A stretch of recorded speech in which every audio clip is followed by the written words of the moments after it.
Quem tem estado atento aos estudos de Provérbios, eu tenho certeza que tem aprendido muita coisa. Porque, até para quem já conhece a palavra há muito tempo, cada vez que lê um livro de Provérbios, algo novo aprende, né? Porque é uma riqueza de sabedoria, uma riqueza de conselhos que você vai esquecendo, né? E de repente quando você lê, meu Deus, olha, a palavra de Deus fala sobre isso, que tremendo. É tremendo. Eu amo a palavra de Deus, vamos orar. Pai, obrigada pela tua palavra, Deus. Obrigada pelo teu amor, Senhor. Obrigada porque se estamos hoje aqui, Deus, é porque tu nos trouxeste, Pai. Tu nos escolheste, Deus. Tu nos desse força e ânimo, Pai, para estarmos hoje aqui estudando a tua palavra. Pai, eu tenho certeza que a tua palavra diz que aquele que pede, tu dá sabedoria. Eu te peço sabedoria, Deus, a mim e a cada um dos meus irmãos que estão ouvindo essa palavra, Senhor. Em nome de Jesus, abre o nosso entendimento, que o teu Santo Espírito ministre em nosso coração. Nos ajude, Deus, a entender, Deus, as pérolas que tu tens para nós, o tesouro escondido na tua palavra. E que em nome de Jesus, ó Pai, a tua palavra esteja guardada em nosso coração para que nenhum de nós venha pecar contra ti. Nos dá esse entendimento, nos dá esse discernimento espiritual, Senhor. Que a palavra entre e dê fruto em nossas vidas, Pai. Que a palavra não seja lançada fora, Pai, mas que em nome de Jesus nós possamos atá-la aos nossos pescoços, Deus, e atá-la ao nosso coração. Em nome de Jesus. Amém. Amém?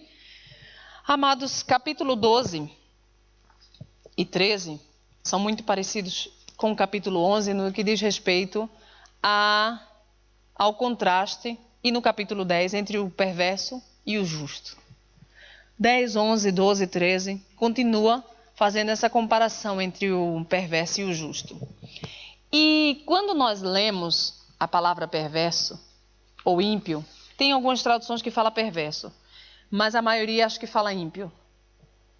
Quando fala ou então o insensato e o sensato, quando a Bíblia fala sobre o perverso, sobre o ímpio, sobre o insensato, seja como for que está se referindo, a primeira coisa que cada um de nós pensa é que o ímpio é aquele que está lá fora, é aquele que não conhece a Deus. Por quê? Porque no Novo Testamento o tempo todo fala que aqueles que estão lá fora são ímpios. Nós somos justos, né? Justificados pelo sangue de Jesus. Então, imagina-se que tudo o que fala sobre o homem justo, nós temos que nos espelhar nisso, e essa tem que ser a nossa realidade de vida. E não somente, é assim que eu devo proceder, mas não, é assim que eu procedo. Então, quando a gente lê esses capítulos que nós temos lido, né? 10, 11, 12 e 13, nós temos que nos identificar com tudo que fala sobre o justo, muito mais do que nos identificar com aquele ímpio ou perverso.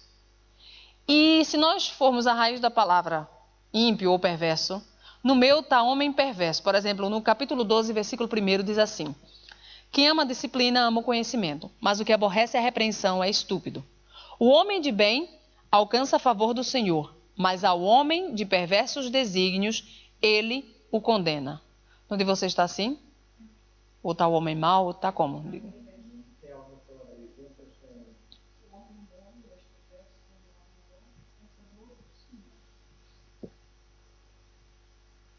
O homem bom. Depois, o que planeja maldades. Em alguns tem o perverso, em alguns tem o homem mau, e em alguns tem o ímpio. Depois, no versículo 5, por exemplo, o meu está assim: os pensamentos do justo são retos, mas os conselhos do perverso enganam. No de vocês está perverso? Ímpio. Pronto. Então, a palavra original se referia a ímpio, a homem mau ou homem perverso, certo? Qualquer um dos três.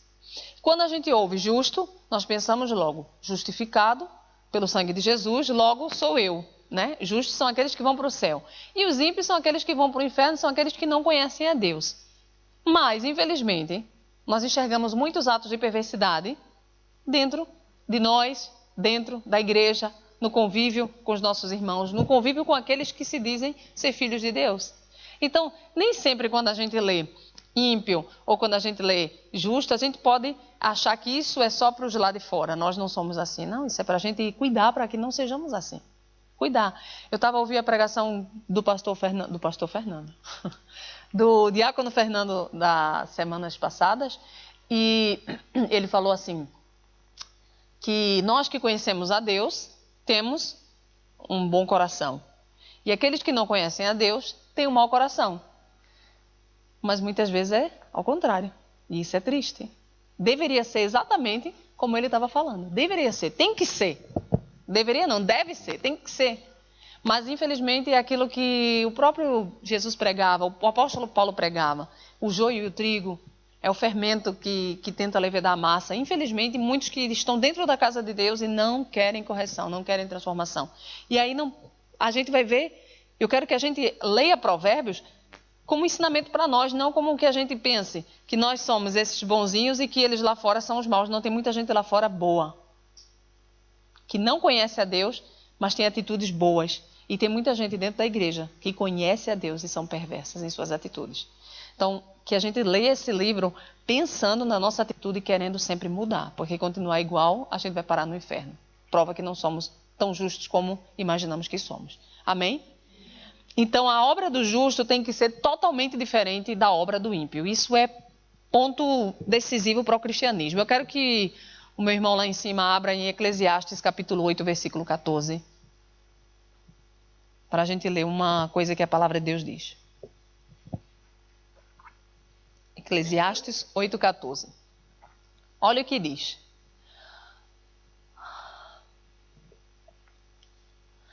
Ainda há outra vaidade que se faz sobre a terra, que há justos a quem sucede segundo a obra dos ímpios, e há ímpios a quem sucede segundo as obras dos justos. Digo que também isto é vaidade.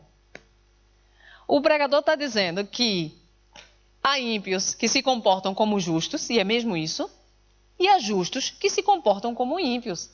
E a palavra vaidade significa soberba, significa amor próprio. Ou seja, isso, tudo quando você lê o livro de Eclesiastes, tudo que ele diz vaidade, a gente pensa que é beleza, né? Mas não, vaidade é soberba, vaidade é amor próprio, falta de amor ao próximo. Então, o livro de Eclesiastes diz que ele percebeu uma coisa na terra, que os ímpios, há ímpios, ou seja, pessoas que não conhecem a Deus, que se comportam como justos, que têm amor, que têm generosidade, que têm mansidão, que têm domínio próprio. E há justos que se comportam como ímpios. Isso tudo é soberba, isso tudo é amor próprio. É isso que a palavra de Deus está dizendo. Então, antes de ler o 12 e o 13, que é uma continuação do 10 e do 11, eu quero que isso fique na nossa mente. Nossa atitude no nosso dia a dia tem que ser atitude de justiça e não de perversidade. Sempre que nós tivermos um ato de perversidade, nós temos que lembrar, meu Deus, quem sou eu em Cristo Jesus? E não simplesmente achar que porque um dia eu aceitei Jesus Cristo como Senhor e Salvador da minha vida, eu vou estar salvo para sempre. Não, eu tenho que manter a minha candeia acesa. E como é que eu vou manter minha candeia acesa? É todos os dias aceitando Jesus novamente, todos os dias me convertendo de novo, todos os dias guardando a minha salvação, até o dia que Jesus vier. Amém? Então vamos voltar para Provérbios 12. E eu vou pular versículos que comparam o justo e o ímpio. Aquela tabela que o senhor Fernando deu a vocês, para quem entendeu, porque eu sei que tem pessoas que não entendem tabela, ela é muito didática porque ela separa o que o justo faz e a consequência do que o justo faz. O que o ímpio faz e a consequência do que o ímpio faz. E é isso que a Bíblia mostra. É que todo ato nosso tem uma consequência. Se minha atitude for de justiça, vai vir uma consequência sobre a minha vida boa. Se meu ato for de perversidade, vai vir uma consequência para a minha vida má. Então, aquela tabela é muito boa. Se você conseguiu entendê-la, ela é muito boa. Porque ela mostra exatamente qual é a consequência a seguir daquele ato de perversidade ou daquele ato de bondade. Então, no versículo 2, é como se fosse uma continuação daquela tabela. Porque no versículo 2 diz assim: o homem de bem alcança o favor do Senhor, mas o homem de perversos desígnios, ele o condena. Ou seja, a primeira coisa que eu vejo de diferença entre o justo e o ímpio, de atitude.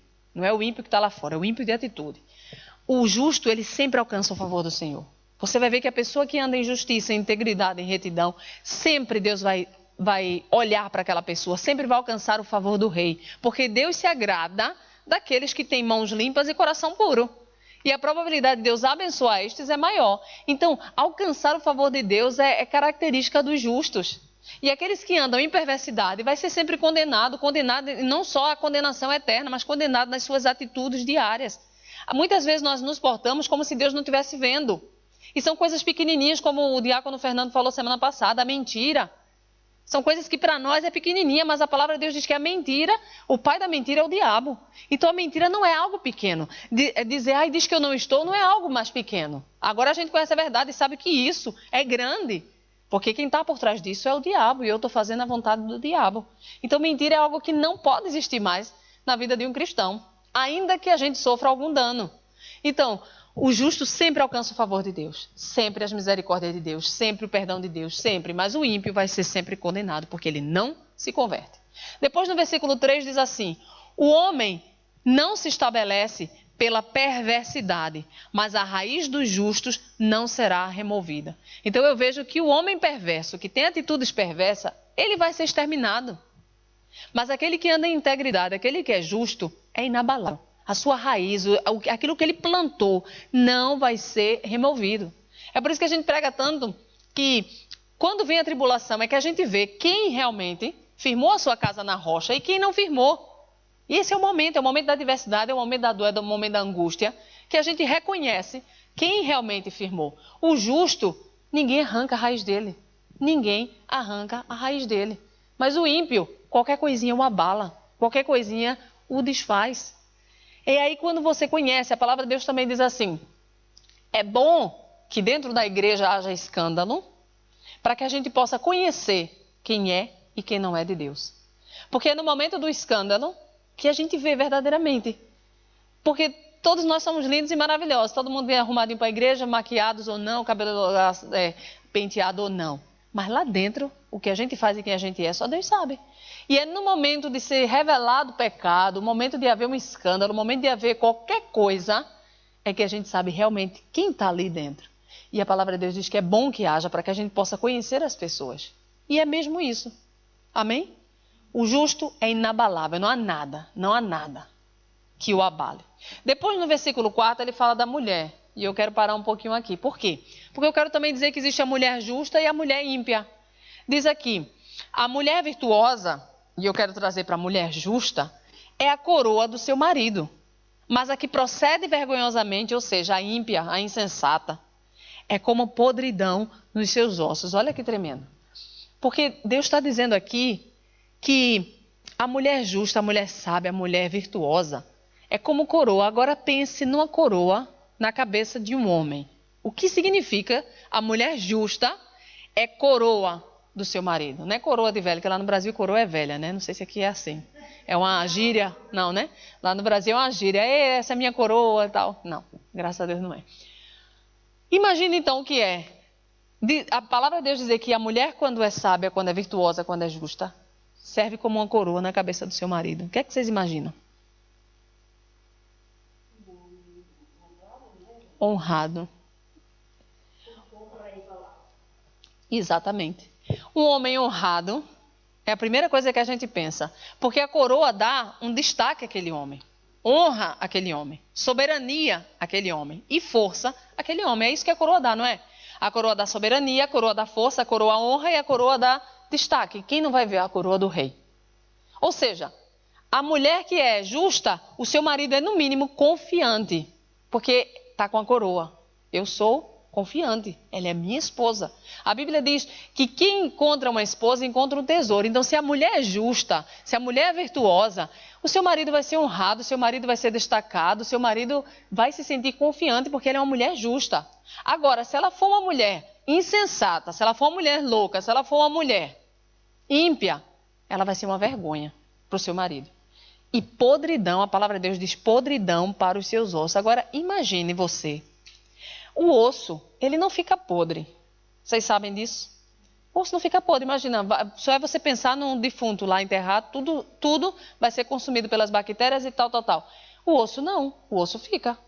O osso é um material inorgânico, por isso não fica podre. Todo o resto apodrece. Mas quando Deus diz que é podridão para os ossos, está falando de uma maneira metafórica. Imagine o que é. Um homem está andando com os ossos podres. Não se sustém. Não fica de pé. É como se destruísse aquele homem. Uma mulher que não é justa, ela destrói o homem. E se destrói o homem, ele não é honrado pela mulher louca que tem, ele não é destacado, só se for o marido da louca, ele não sente a força da sua mulher, porque normalmente uma mulher insensata vai ter atitudes insensatas que vai destruir. A primeira coisa que destrói é o marido, e é complicado. Não vai ser confiante. É um homem que não tem autoconfiança. Por isso que o papel da mulher é tão importante, tão importante, tão importante, que a palavra de Deus coloca sobre nós mulheres um cargo, né? Um fardo que para muitas diz é muito pesado. Mas é muito gratificante. Por quê? Sabe aquela palavra que a gente diz no dia a dia, atrás de um grande homem ou pro lado de um grande homem, né, tem uma grande mulher? É verdade, é verdade. E se a gente for olhar as histórias da Bíblia, a gente vai ver isso. As mulheres como influenciaram os seus maridos, como Esther influenciou o seu marido, o rei. Como Dalila influenciou Sansão. A gente observa como Sara influenciou Abraão a fazer o mal ou não. Como o único que não foi influenciado foi Jó. Porque a mulher mandou ele amaldiçoar Deus morrer e ele não fez. Mas olha só como a mulher tem poder. Toda a Bíblia mostra, olha como Eva, abençoada Eva, influenciou Adão. Então a mulher, ou ela é coroa para o marido, ou ela é uma vergonha que traz podridão para os seus ossos. E em nome de Jesus, nós mulheres cheias do Espírito Santo de Deus, temos que ser a coroa para o nosso marido, de forma que eu imagino que o marido, o rei com aquela coroa, ele quer exibir a coroa, ele é rei. O marido não tem vergonha da sua mulher. Ele quer, essa é a minha esposa, porque eu casei com ela, olha o tesouro que eu encontrei. Tem que ser assim a atitude do marido, cuja mulher é justa. Amém? Alguém tem alguma dúvida ou quer jogar uma pedra? Não.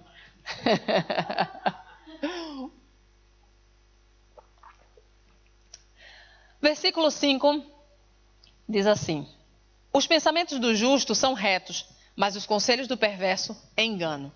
Aí eu quero puxar agora para o pensamento. A gente fala muito disso aqui, sobre o que nós pensamos, né? O senhor Fernando gosta muito de pregar sobre o que nós falamos. João Paulo gosta muito de pregar sobre o que nós pensamos, a nossa mente.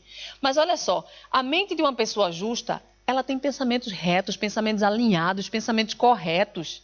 Corretos com o que a palavra de Deus diz, pensamentos de paz, pensamentos de alegria, pensamentos de fé, pensamentos de sucesso. Mas o injusto, o pensamento é sempre negativo, é o pensamento sempre para baixo, é o pensamento enganoso, é uma visão distorcida da realidade. O injusto está sempre a maquinar o mal no seu pensamento, a suspeitar o mal no seu pensamento. Meu amado, nós não podemos suspeitar mal de nada, nem de ninguém. Não pode ser demoníaco. Sabe aquela coisa de você passar na rua e alguém não te cumprimentou e na hora você começa a maquinar, porque ele me viu, ela me viu, ele isso, ela aquilo. Você vê uma situação, você não sabe qual foi a realidade, você não sabe o que a pessoa está pensando, você não sabe nada, mas você já tem uma conclusão. Acho que ela está pensando isso, acho que ele está pensando aquilo. Tem gente que é assim, maquina. Eu acho que você fez isso por tal coisa, e acha mesmo. Eu acho que quando você falou aquilo, você estava pensando nisso. Meu Deus, o nosso pensamento só Deus conhece. E se nós maquinarmos o mal em cada atitude dos nossos irmãos e da vida, misericórdia. Misericórdia. Então o justo não pode pensar mal. A Bíblia diz, se os teus olhos forem bons, todo o teu corpo terá luz. Eu vivo falando desse versículo. Se teus olhos forem trevas, quão grandes serão essas trevas? Então a gente tem que pensar sempre o bem, não suspeitar o mal. Olha, fulano de tal fez tal coisa. Gente, eu assisti ontem pela primeira vez os 10 mandamentos. E eu, estava no episódio 39 da temporada 2, nem sabia que estava em temporada 2, perdi a 1 todinha, tá, né? Pronto, episódio 39, pronto, perdi 39 capítulos. Como é que é isso? Aí ontem fui assistir, né? Quando eu fui assistir, eu fiquei, apesar de ser muita mentira, muita história que não existe na Bíblia, que eu fiquei chocada também. Pronto, Josué ia casar lá com uma mulherzinha lá, que eu não sei como é o nome dela. E eles fizeram uma cena que me tocou. Por quê? Porque a mulherzinha na cena, ela acusou Josué, mas isso não está na Bíblia, só na minissérie. Acusou Josué de ter atacado ela. E foi pega ela ali no chão, assim, toda rasgada, e não sei o que. Ele tentou me pegar, seria um escândalo, ele ia ser morto, tudo mais. Aí ele chega para Moisés e diz, Moisés, você confia em mim? Fulano acabou de me acusar disso, você confia em mim? Moisés disse, eu confio completamente em você. Então, naquela cena, o Moisés não desconfiou dele em momento nenhum. Todas as pessoas ao redor, inclusive a noiva de Moisés, ninguém desconfiou dele. E eu fiquei pensando, gente, hoje, Qualquer coisa que alguém nos diga de alguém, na hora a gente acredita. Por mais confiável que seja aquela pessoa, a nossa tendência terrível, maligna, diabólica, é de acreditar naquela fofoca que veio. Foi mesmo, não acredito. A gente não pensa na probabilidade. Não, eu confio em fulano. A gente não pensa, não, fulano é um homem de Deus, cicrano é uma mulher de Deus. A gente não pensa, a gente vai logo acreditando naquela fofoca, naquele boato, naquela história. Isso é terrível.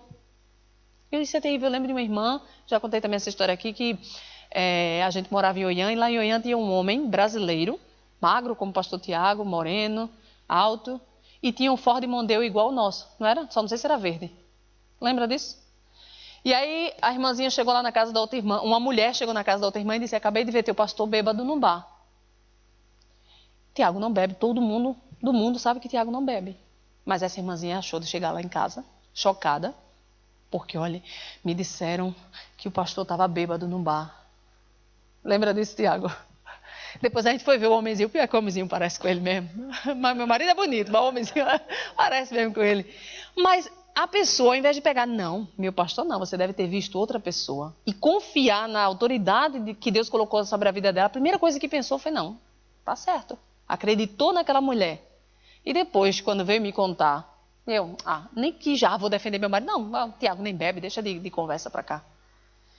E depois que ela descobriu que o homem era parecido e tinha um Ford Mondeo, era brasileiro, morava em Oiã, era muita coincidência. E ela falou ou seja, a gente tem essa tendência, e sabe o que a Bíblia diz? Se alguém vier falar para ti contra um presbítero da igreja, presbítero é qualquer um que tenha cargo dentro da igreja, não acredita.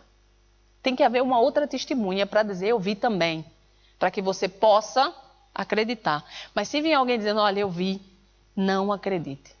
Mas quem é que faz isso? Quem é que faz isso? Por isso o justo, ele pensa, os pensamentos dele são pensamentos bons, são pensamentos retos, são pensamentos alinhados e corretos. A pessoa que tem atos de perversidade, seus pensamentos são enganosos, a visão distorcida da realidade é só problema. Versículo 6 diz assim, e aí vem para a parte da palavra que o senhor Fernando também falou sobre a palavra que sai da nossa boca. Versículo 6 diz assim, as palavras dos perversos são emboscadas para derramar sangue. No 13 diz assim, pela transgressão dos lábios o mal se enlaça, mas o justo sairá da angústia. E no 18 diz, alguém há cuja tagarelice é como pontas de espada. Olha só, 3 versículos falando sobre a palavra do justo. Diz que a palavra do justo livra da queda, livra do laço, livra do mal. Mas a palavra do ímpio é morte, a palavra do ímpio é armadilha, é como uma faca que penetra e dói. Gente, será que a nossa palavra, crente, nossa conversa, o que sai da nossa boca, será que traz vida para as pessoas? Será que traz libertação? Será que traz saúde para as pessoas? Ou será que traz morte?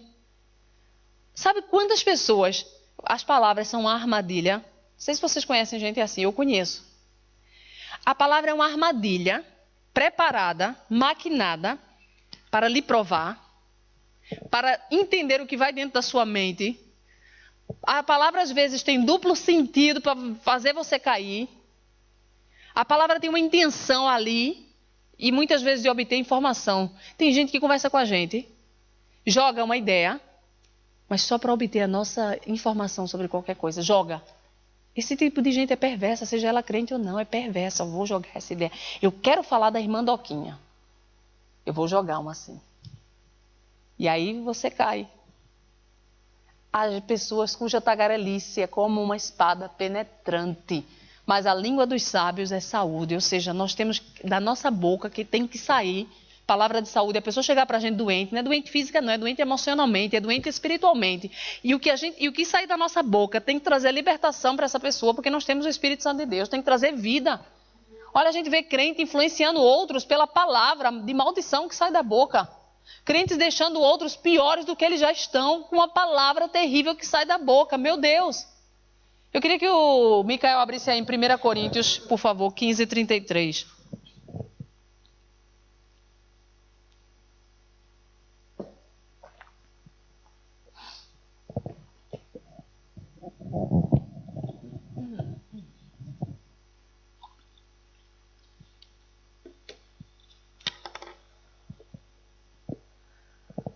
Não vos enganeis, as más conversações corrompem os bons costumes. Meu amado, não há nada pior do que más conversações.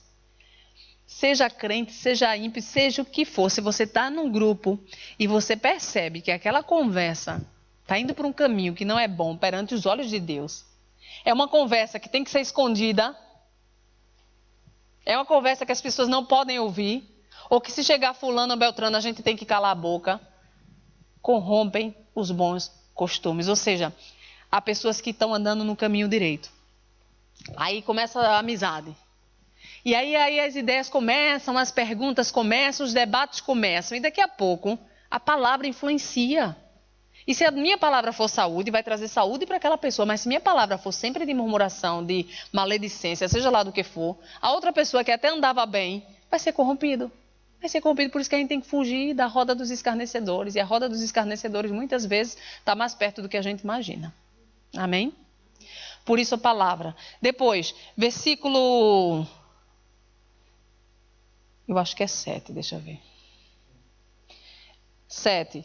Os perversos serão derribados, e já não são, mas a casa dos justos permanecerá. Eu falei disso. O justo é inabalável. O perverso acaba-se rapidinho. Versículo 15.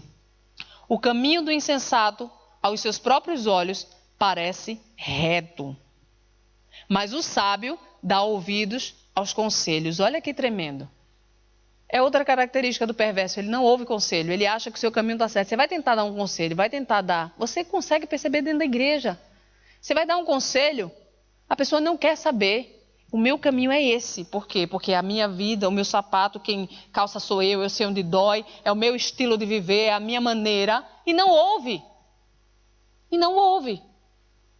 Mas aquele que é sábio, ele ouve o conselho. Ele atenta para os seus caminhos, ele analisa os seus caminhos. Nós, crentes, temos que analisar nossos caminhos, nossas decisões diariamente. Será que essa forma que eu estou me portando está bem? Será que essa forma que eu estou indo para a igreja? Será que essa forma que eu estou ouvindo a palavra de Deus? Será que essa forma que eu estou tratando os meus irmãos, as coisas do Senhor, a minha esposa, o meu marido? Tudo isso e todos os dias a gente tem que fazer essa análise, gente. A gente não pode achar que nós somos justos, não. A gente não pode achar que nós somos os melhores, esse é o caminho, Não, vamos analisar todos os dias, porque nós somos filhos de Deus. O filho de Deus não é rebelde. O filho de Deus ouve. Todo esse provérbio a gente está vendo como sábio, ouve a disciplina, ouve a correção, se alegra com o conselho. É assim que nós temos que ser. Mas aqui que a gente pensa, parece que quando o conselho vem, está ferindo o nosso eu. Está ferindo o nosso ego. Quando vem aquela repreensão, parece que está ferindo o meu eu. E não deve ser assim. Nós temos que ouvir a repreensão e melhorar. Melhorar. Julinha, fique quietinha, minha filha, viu? Tem que melhorar. Eu vou dar um exemplo aqui que não tem nada a ver, mas dá para a gente perceber. No ensaio de sexta-feira,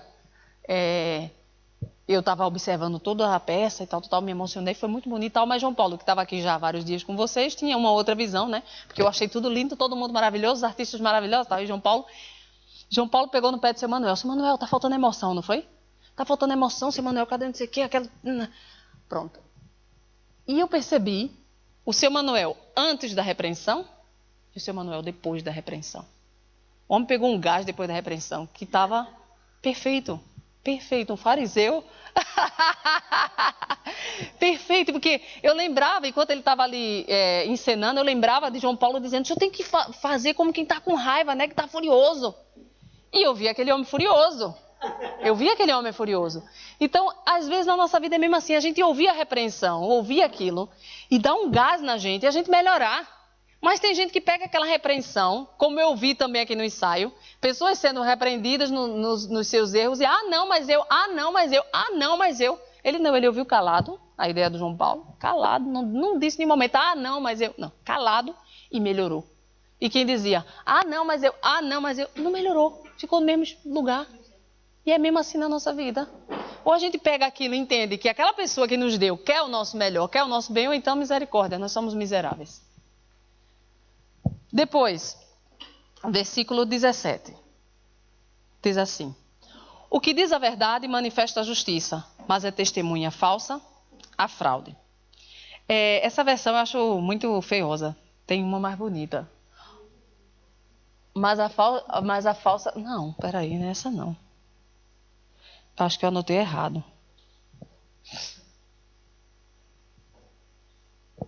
O de vocês, como é que diz?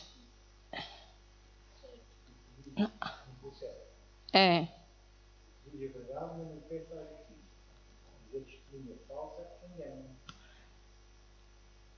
Mas eu acho, ou eu vi uma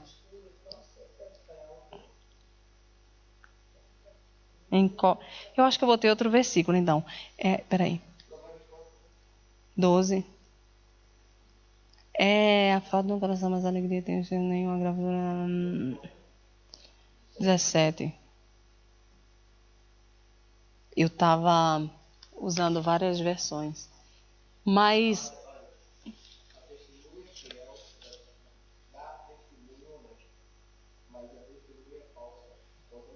Não. É outro que fala que encobre a afronta. Deve ser outro versículo. Onde é que eu tô, minha gente? Pelo amor de Deus. É um que diz. Hã? É esse mesmo, é 16.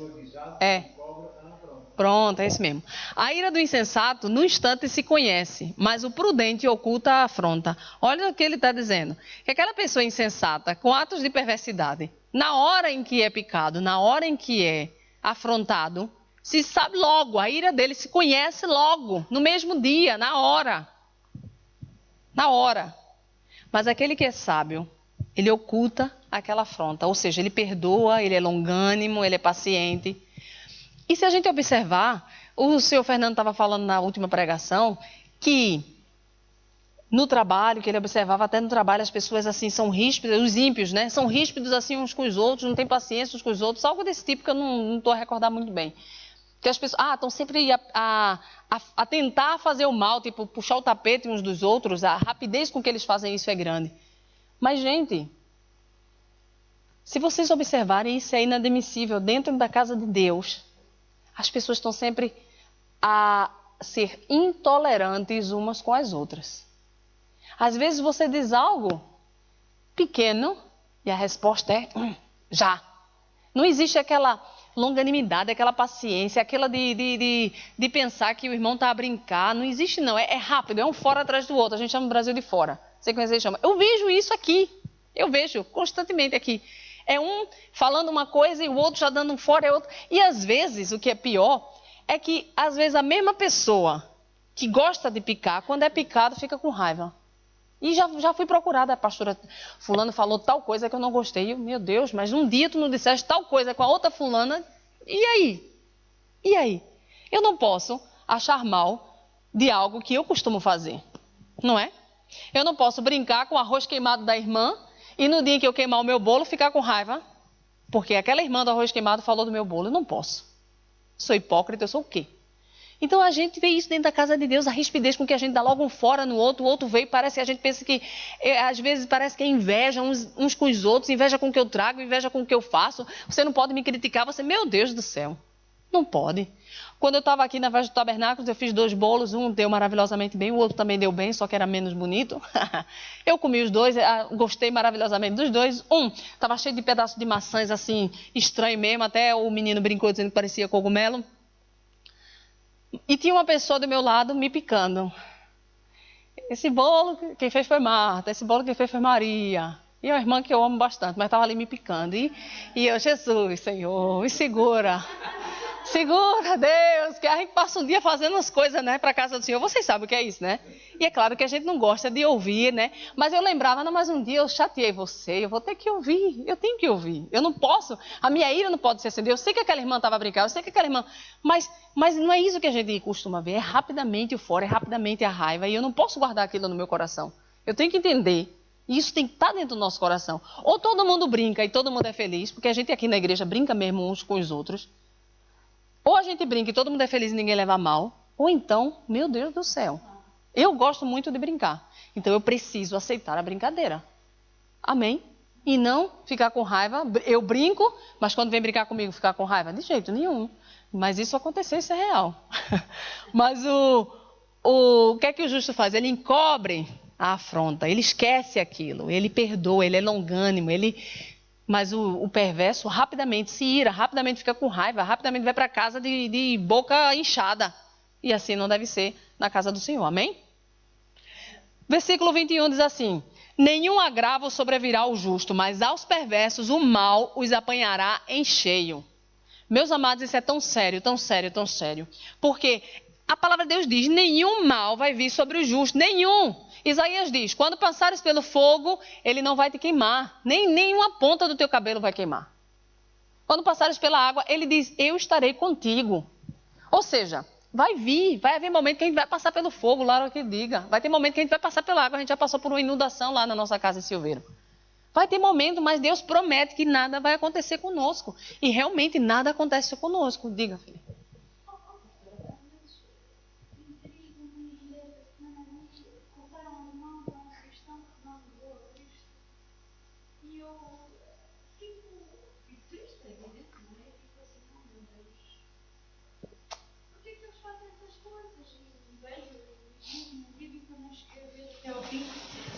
Desde degolarem, a afogarem, e eu assim, e depois fico com aquilo na minha ideia, e fico com pena, pois é evidente. Claro. E isso pode nos acontecer a nós, aqui em Portugal, não sei, mas Claro. você não sabe o futuro, não é? Claro. E nós, como amamos a Cristo, e eu ponho-me no lugar deles. Claro. E eu às vezes penso assim, mas a palavra de Deus diz que nenhum mal e que o fogo, e afinal eles foram afogados, veio-se eles para a língua de fora, que os meteram numa coisa e os afogaram, acerca os cristãos, e decepam-lhes as mãos, e eu fico assim, oh meu Deus, então, mas porquê que Deus... Mas eu sei, eu entendo. Mas é justamente falta de leitura da palavra. Sabe por quê? Porque o Evangelho, todos os Evangelhos e depois todos os livros do Novo Testamento, eles falam claramente que isso vai acontecer com os filhos de Deus e que aqueles que passarem por isso vão receber uma coroa de glória, porque o próprio Jesus fala para o Paulo que ele vai conhecer o que importa sofrer pelo nome de Cristo. Aqueles que são injustiçados por causa de Cristo, aquele sermão da bem-aventurança, fala para esse povo, não fala para a gente aqui não. Bem-aventurado aqueles que choram porque serão consolados, não sou eu que choro porque, sei lá, minha conta de água vai ser cortada, ou sei lá o quê. Não é esse choro que Deus está falando. Deus está falando desse choro. Serão consolados. Porque essas pessoas que viram Marte, que verdadeiramente não negam a Cristo, a palavra de Deus fala lindamente sobre eles. Porque é lindo morrer por Cristo. É lindo. Apesar de nós, na nossa mentalidade, não queremos estar no lugar deles, mas é lindo. Por quê? Porque a salvação eterna é o que os aguarda. E Deus tem para estes, que não negam seu nome, que morrem por amor dele, um galardão tremendo no céu. Então, o sermão da bem-aventurança que Deus, quando vocês forem injustiçados por amor de mim, quando forem perseguidos por amor do meu nome, mas não tem nada a ver com esse quando passares pelo fogo, ou então nenhuma praga chegará à sua tenda. Sim, sim.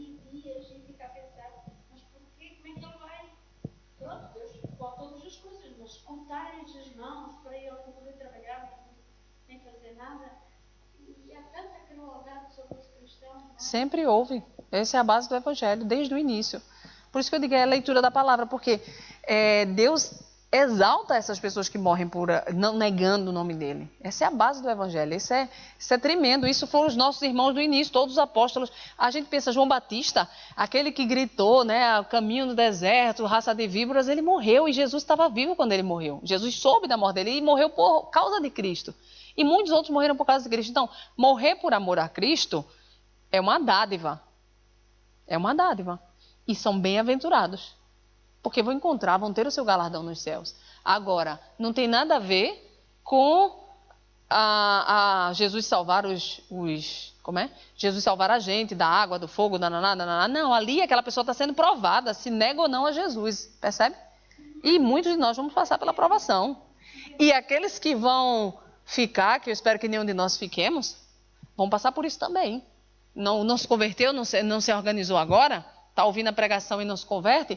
Se Jesus volta hoje e a pessoa fica, vai passar pela grande tribulação e uma das coisas é negar a Cristo. E aí eles vão escolher se nega ou não. Se não nega, vai ser morto também. Por isso, É muito triste, é terrível, vemos crianças também sofrendo, mas a gente tem que lembrar que a nossa visão não é aqui, a nossa visão é além. Essas pessoas que sofreram por amor a Cristo já estão, como a gente viu o ladrão na cruz, com ele no paraíso. Amém? Amém. Então, nem o mal sobrevirá, e o mal que a palavra de Deus diz, meus amados, é aquilo que eu falei e vou falar de novo, domingo passado, sei lá quando foi que eu falei, quinta-feira passada, vou falar de novo. O mal vem. Né? É como eu disse para a Laura, você pode chorar, você tem todo o direito, humanamente falando, de chorar, né? De estar mal, de tal, mas espiritualmente falando, o crente não pode se abalar. E o que ela me disse, olha, espiritualmente eu estou muito bem, mas fisicamente está difícil, e é verdade. Mas o que a gente vê nos crentes? A primeira coisa que sobrevém, não precisa nem ser a casa arder, fica mal espiritualmente, já deixa de vir para a igreja, já deixa de tudo. A sua fidelidade vai embora, a sua vontade vai embora, o seu desânimo vai embora, não quer orar, não quer ler a palavra, porque veio um desânimo. A Laura ontem estava lá em casa me pregando para mim a próxima pregação dela sobre o amor de Deus. Eu disse, meu Deus do céu. Então a mesma pessoa que estava chorando por causa das suas dores já estava com a pregação preparada. Então é isso que Deus espera de nós. É que ainda que aconteça, que a gente passe pela tribulação, a gente tem que ter bom ânimo espiritualmente falando, nenhum mal nos sucederá. O nosso espírito tem que estar alinhado com o Espírito Santo de Deus, porque a gente entende quem a gente é em Cristo Jesus. A gente entende. Amém? É assim que nós devemos ser. Mas o ímpio, a palavra de Deus diz que ele fica com a vida cheia de problemas, que são consequências dos seus erros. E problema, meu amado, que é a diferença entre o crente e o não crente, é que pode acontecer o que acontecer com o crente, e acontece várias coisas. Olha, aconteceu isso, aconteceu isso, aconteceu isso, aconteceu isso. A alegria dele da salvação, a paz dele, a fidelidade dele com as coisas de Deus não vão embora.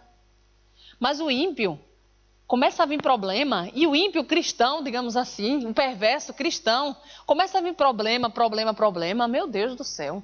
Meu Deus do céu, não dorme, não come, não vive, só vive a chorar, é terrível, não tem fé. E só vai ser restaurado quando começar a praticar fé, aí Deus vai parar de provar, é mesmo assim, amém?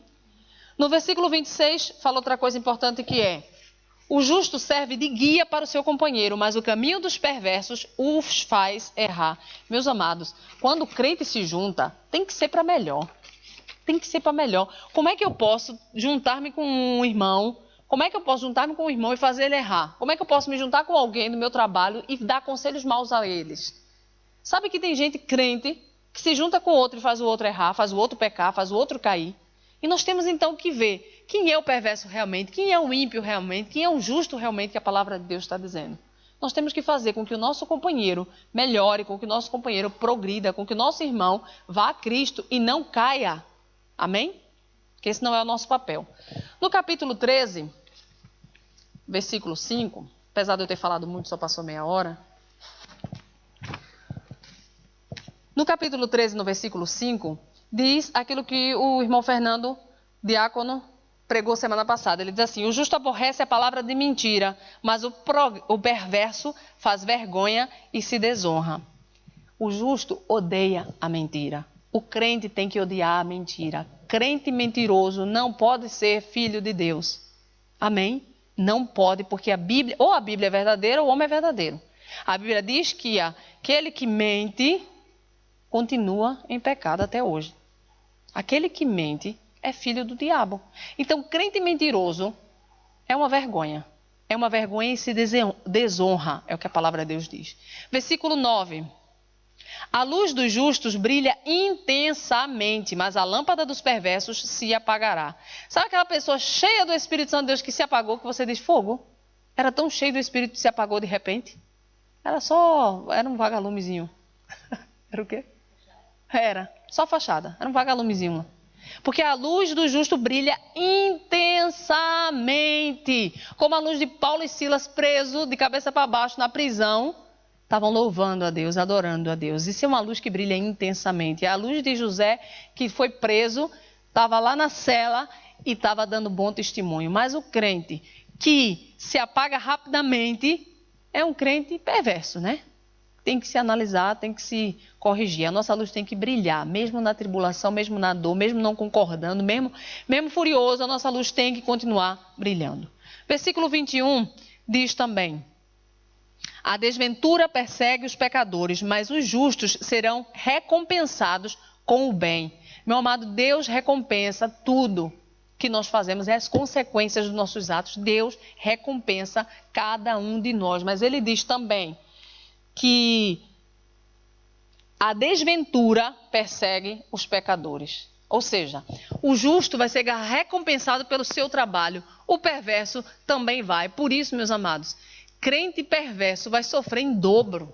Se o nosso ato for de perversidade, for de afronta contra Deus, contra o próximo, a gente vai sofrer em dobro. O mal vai vir sobre a nossa vida e a gente não pode fazer nada. Por quê? Porque são as recompensas dos nossos atos.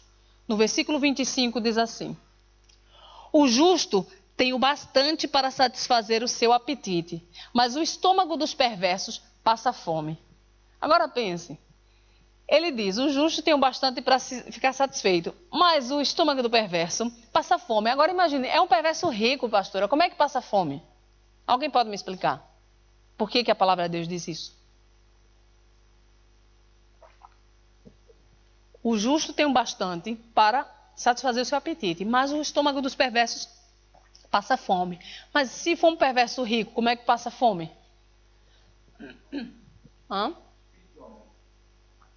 Espiritualmente. Aí, veja só. A pessoa, o justo, ele se satisfaz. O justo, ele se realiza. A alegria do Senhor está sobre a vida do justo. O justo, ele reconhece, o justo tem gratidão. Por isso o justo está bem espiritualmente, o justo está satisfeito, o justo se alimenta da palavra de Deus. Mas o que é que acontece com o perverso? Ele está sempre a passar fome. O estômago dele está sempre vazio, ele não se alimenta, ele não cresce espiritualmente, ele nunca está satisfeito. Quando você vê uma pessoa que murmura demais, uma pessoa que quer sempre mais, uma pessoa que é ingrata, que não consegue ser agradecido com coisas pequenas que Deus dá, coisas pequenas que Deus faz. Uma pessoa que nunca está satisfeita, ela passa fome espiritual. Seu estômago está sempre vazio. É uma pessoa perversa. Nós temos que ter uma atitude de louvor, de satisfação. Sabe o que aqui o livro de Timóteo diz? Contanto, está em 1 Timóteo 6,8. Contanto que tenhamos o que comer e o que vestir, estejamos contentes. Comer e vestir. Mas eu, pastora Maria, não tenho um carro, logo estou triste. Mas eu, pastora Maria, não tenho emprego, logo estou muito triste. Mas eu, pastora Maria, não tenho meu segundo filho, logo estou arrasada. Gente, pelo amor de Deus.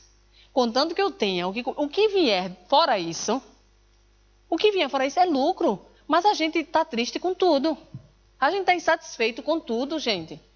É uma geração que, misericórdia, insatisfeita com tudo. Se chove é porque está chovendo. Se está quente é porque está quente. Que é isso? Insatisfeito ao invés de agradecer. Hoje eu ouvi uma mulherzinha falando, graças a Deus está a chover, né? Oh, Deus, que bom ouvir isso. Graças a Deus está a chover. É mesmo, eu fiquei até pensando, por que graças a Deus? Está tudo molhado? Graças a Deus, a plantação, o ciclo da água, tudo graças a Deus. Então o justo, ele tem que ser um homem e uma mulher gratos por qualquer coisa. E aí eu quero puxar para algo, meus amados, que é tremendo. Porque, meu Deus, quantas pessoas têm tantas coisas e não conseguem dar valor às coisas que têm. Não conseguem enxergar nem as coisas que têm. Meus amados, olha o versículo 14, deixa eu ver se versículo... Não, peraí.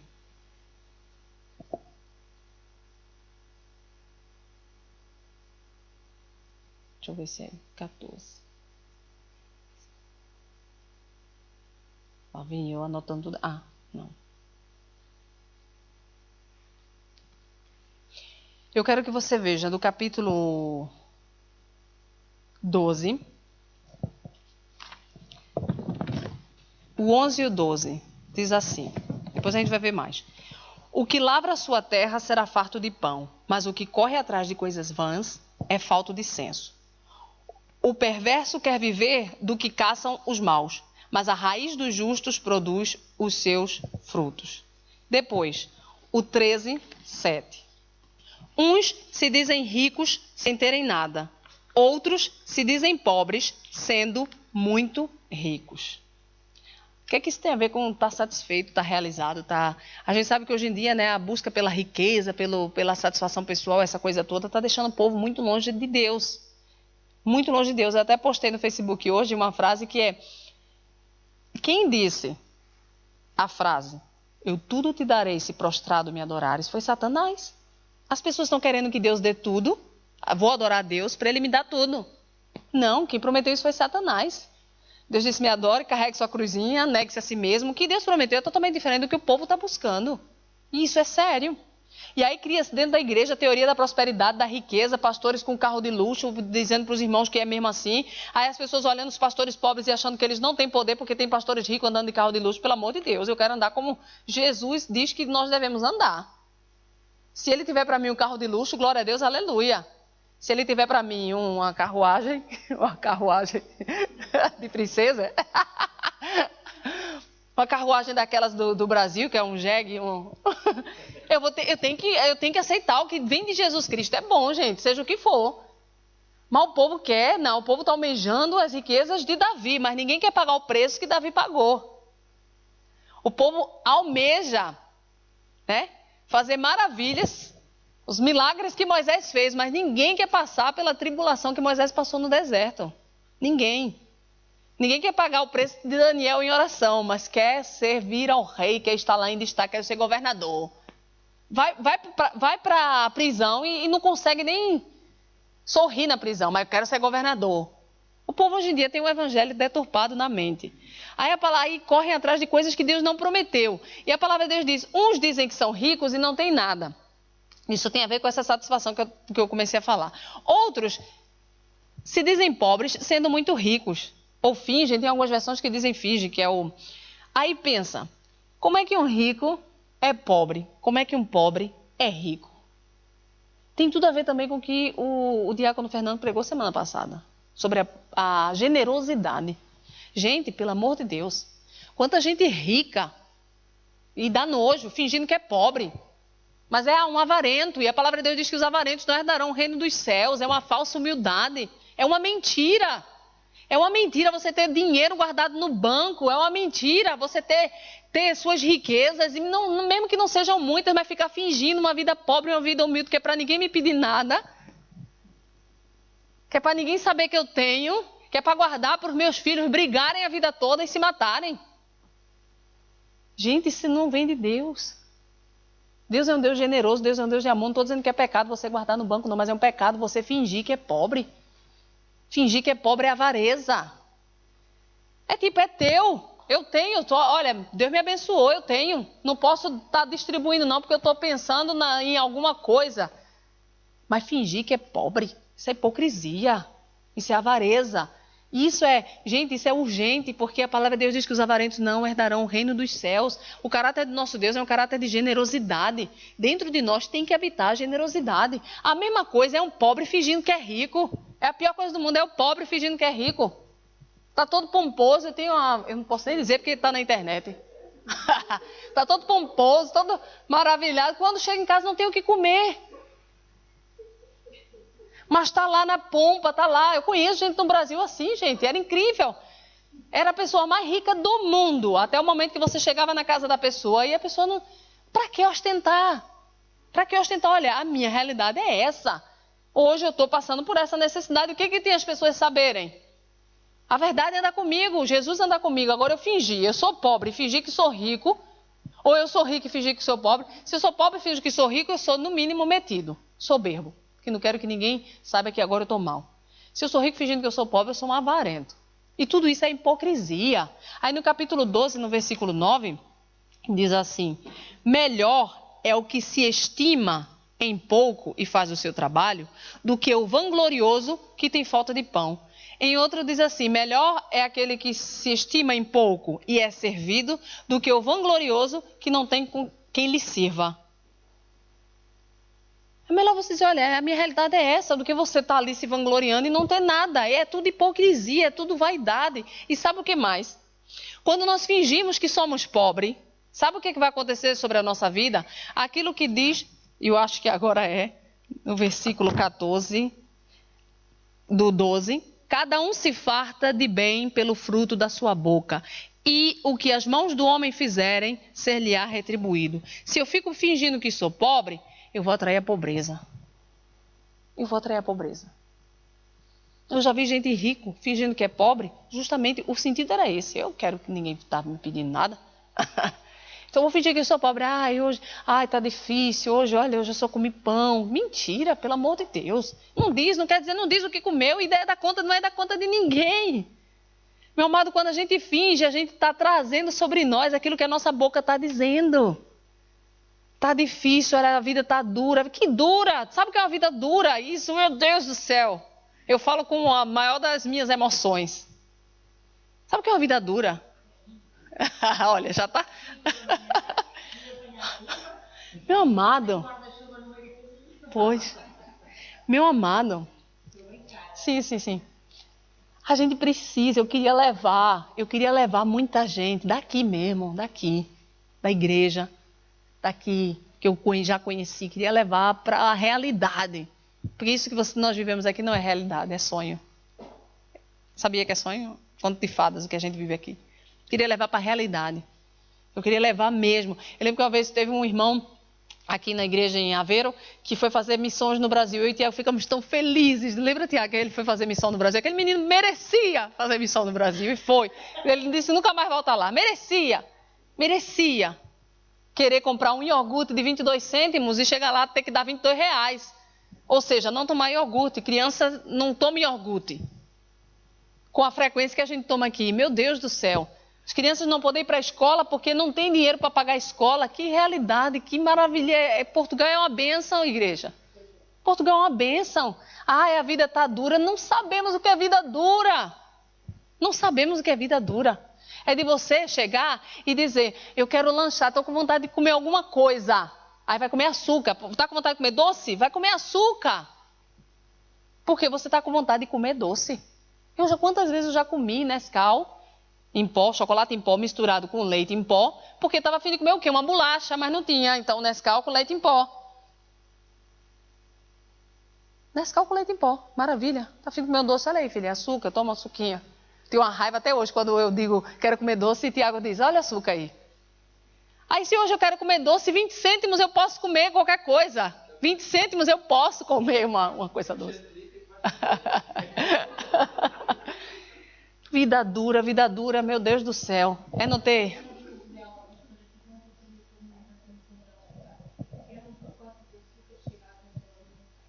É.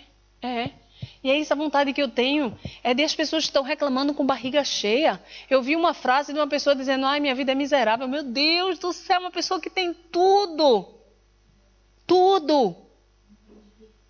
Pois, tem mulheres cujos maridos estão ao seu lado, mas estão a reclamar. E depois, quando ficarem sem marido? Quantas mulheres estão aí sem marido sofrendo? Porque quando o casamento é desfeito, os filhos sofrem também. Meu Deus, quantas pessoas que queriam ter um carro, né? Estão pegando...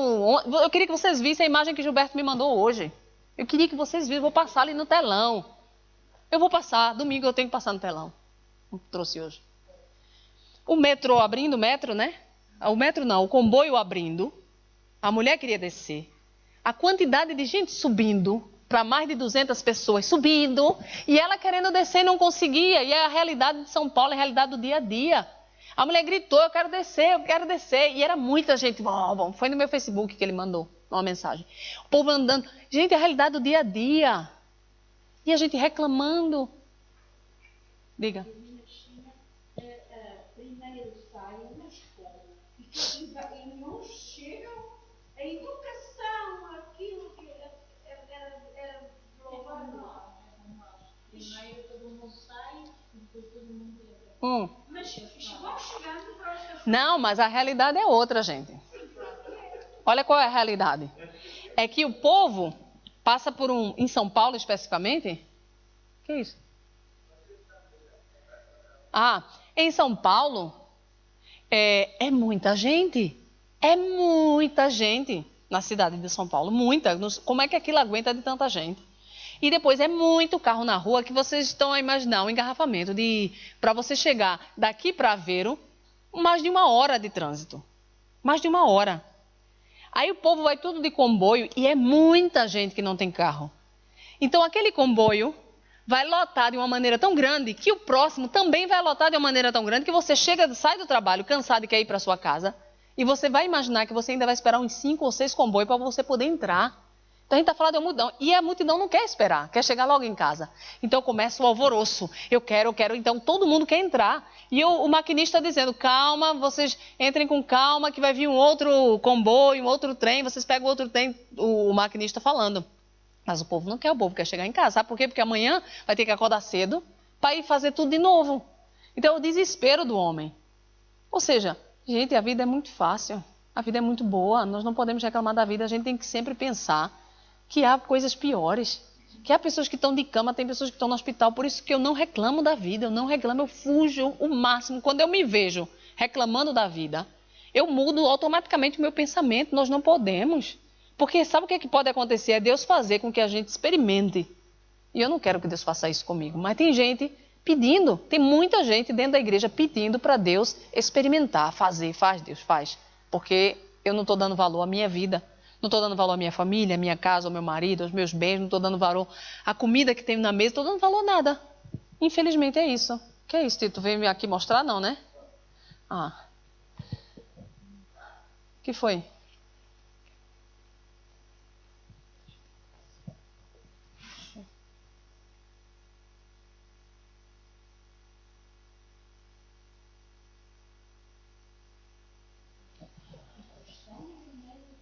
Aí, meus amados, por outro lado, quando eu vejo pobre que é rico e rico que é pobre, eu vejo uma outra face também da coisa.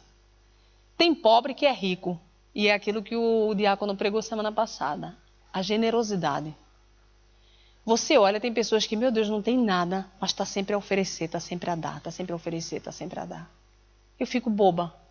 E essas pessoas são abençoadas espiritualmente. Não tem um depósito na conta espiritual. Tem um depósito que depois Deus vai permitir que ela saque, que ela levante aquele depósito. Ou seja, você olha e diz, meu Deus, essa pessoa é pobre, mas ela é tão rica, ela tem sempre a dar, tem sempre a abençoar. É aquilo que o diácono falou, é o tempo. Às vezes eu não tenho dinheiro, mas eu tenho o meu tempo.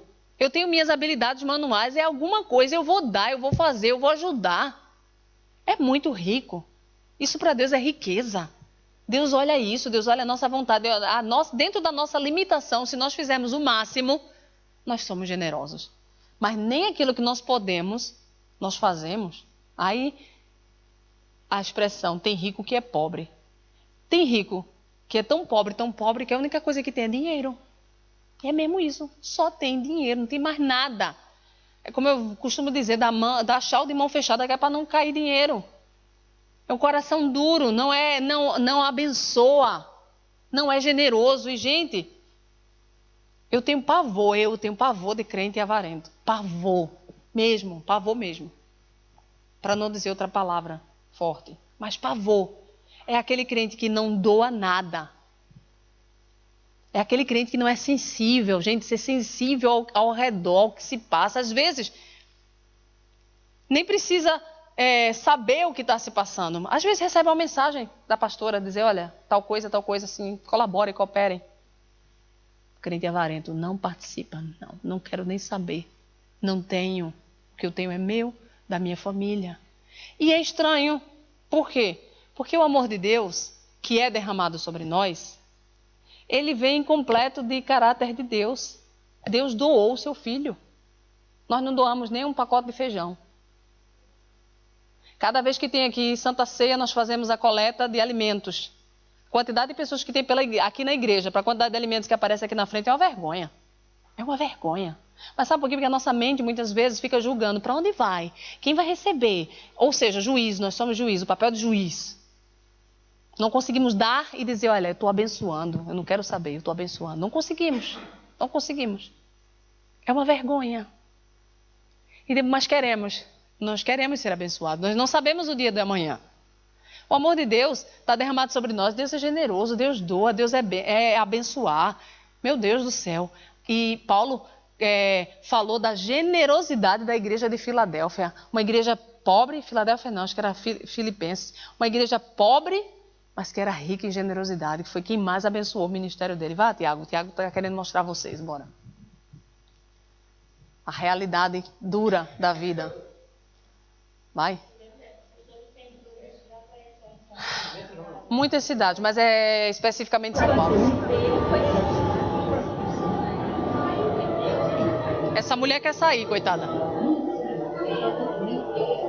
Olha a quantidade de gente na estação. Assim não. Não. Olhe. É não. É não.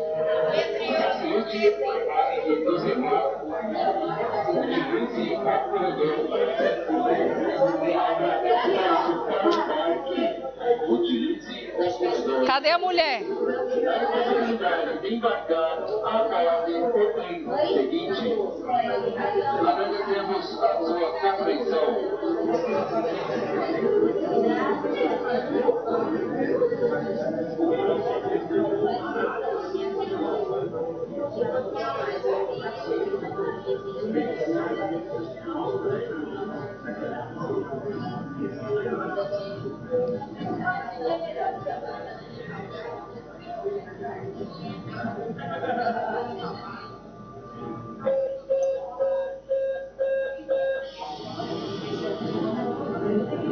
Vai matar o homem. Vai fechar com o homem pendurado.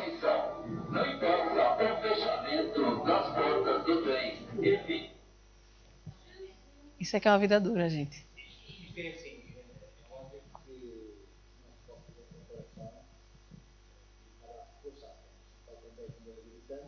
Eu não estou a falar da comparação, eu estou a falar do que é vida dura. Não, mas fazendo uma comparação. Em hora de potência. Não é. Não é, gente. Pelo amor de Deus, você não sabe.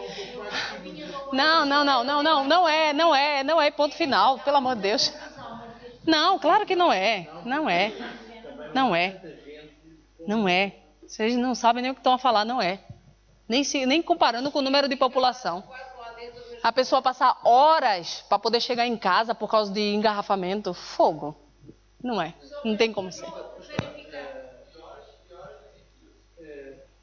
Não se pode fazer a comparação derivada à número de pessoas. Quem mora ou quem trabalha dentro da cidade de Lisboa, por exemplo, para chegar às 9 da manhã, tem que sair às 6h30 a 20 km. Ou seja, quem mora, por exemplo, na zona de Sintra, ou mora em Almada. Eu era sem sair de casa às 7 da manhã. Para pegar às 9. Portanto, mas não era a conclusão, não é ainda hoje a conclusão aqui. Mesmo os comboios. O metro e hora de ponta é uma discriminação. Mas não é assim, atenção, olha. Lógico que não é. Então, tá bom, vamos encerrar. Não é, e o único problema é que vocês sofrem com coisas muito pequenas. Eu queria botar vocês dentro de um metro desse para vocês lá dentro disserem, pastora, não é. Mas não é mesmo. Não é mesmo.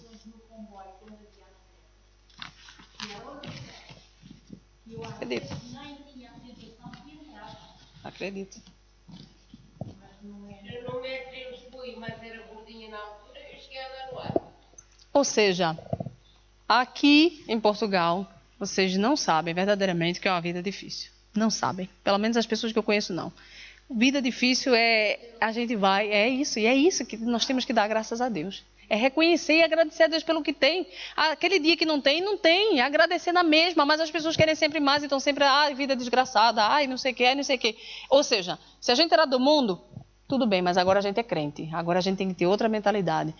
Eu sei viver com pouco, eu sei viver com muito, eu tudo posso naquele que me fortalece. É mesmo isso, crente. Para terminar, só uns versículos que são pérolas dentro desses dois capítulos, 12 e 13. No caso, o 13. O versículo 3 diz assim: o que guarda a boca conserva a sua alma, mas o que muito abre os lábios, a si mesmo se arruína. Isso aqui deveria ser algo que todo mundo, cada um de nós deveria guardar. A fechar nossa boca. Porque cada vez que abrimos, quanto mais abrimos, nos revelamos e muitas vezes quem precisa que nós nos revelemos é Deus, né? Para Deus nós podemos nos rasgar, porque Deus nos ama, Deus nos conhece, Deus nos entende. E o homem, muitas vezes, deturpa a nossa palavra, não entende o nosso pensamento e a gente fala demais. Por isso o ideal, né?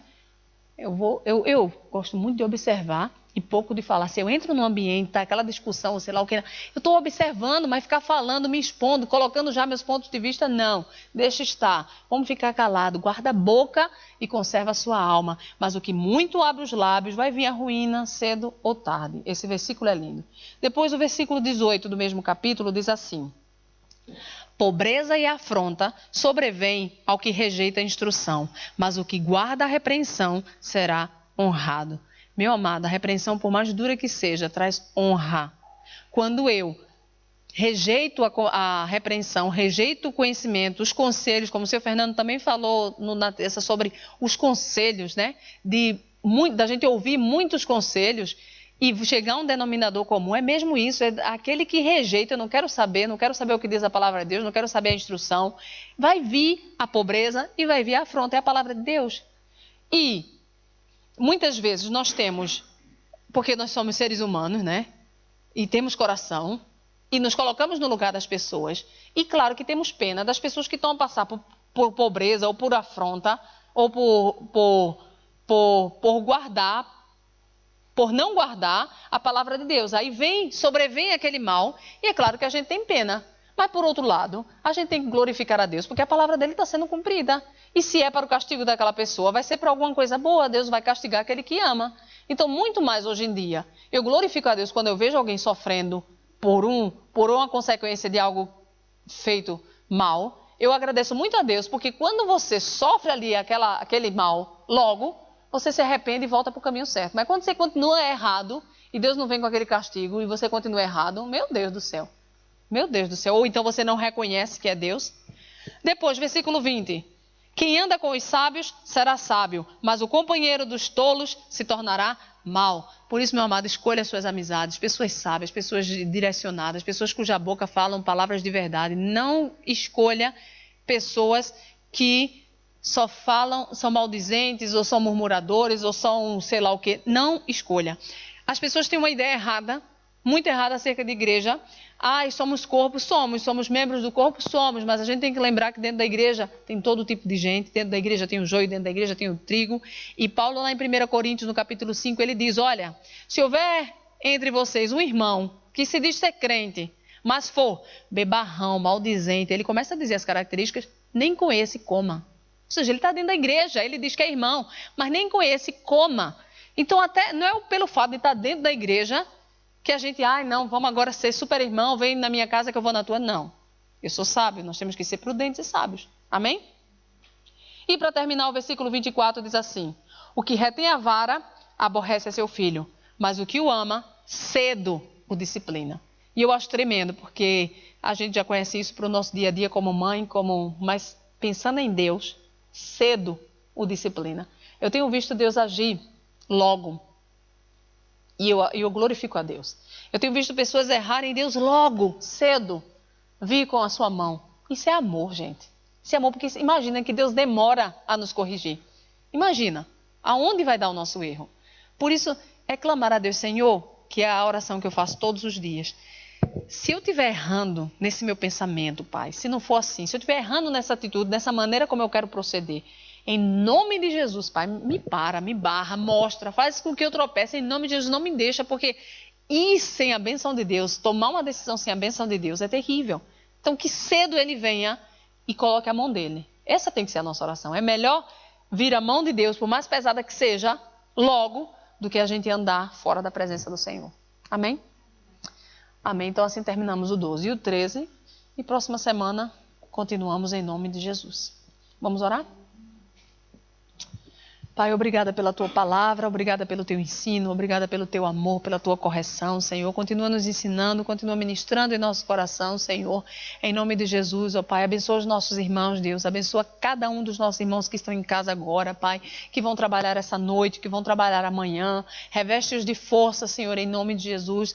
Dá-nos uma noite de descanso, Deus, de renovo, Pai. Cura aqueles que estão doentes, Senhor. Em nome de Jesus, que essa semana seja semana de vitória, Pai. Continua conosco, ministrando em nosso coração. Que ninguém se esqueça, Pai, de diariamente, Senhor Deus, se alimentar da tua palavra, diariamente conversar contigo, Pai, em nome do Senhor Jesus, Pai. Que quinta-feira seja dia de vitória, Pai. Abençoa os cultos dessa semana, Senhor, em nome de Jesus. Que domingo seja dia de salvação nesse lugar, em nome de Jesus. Amém. Amém?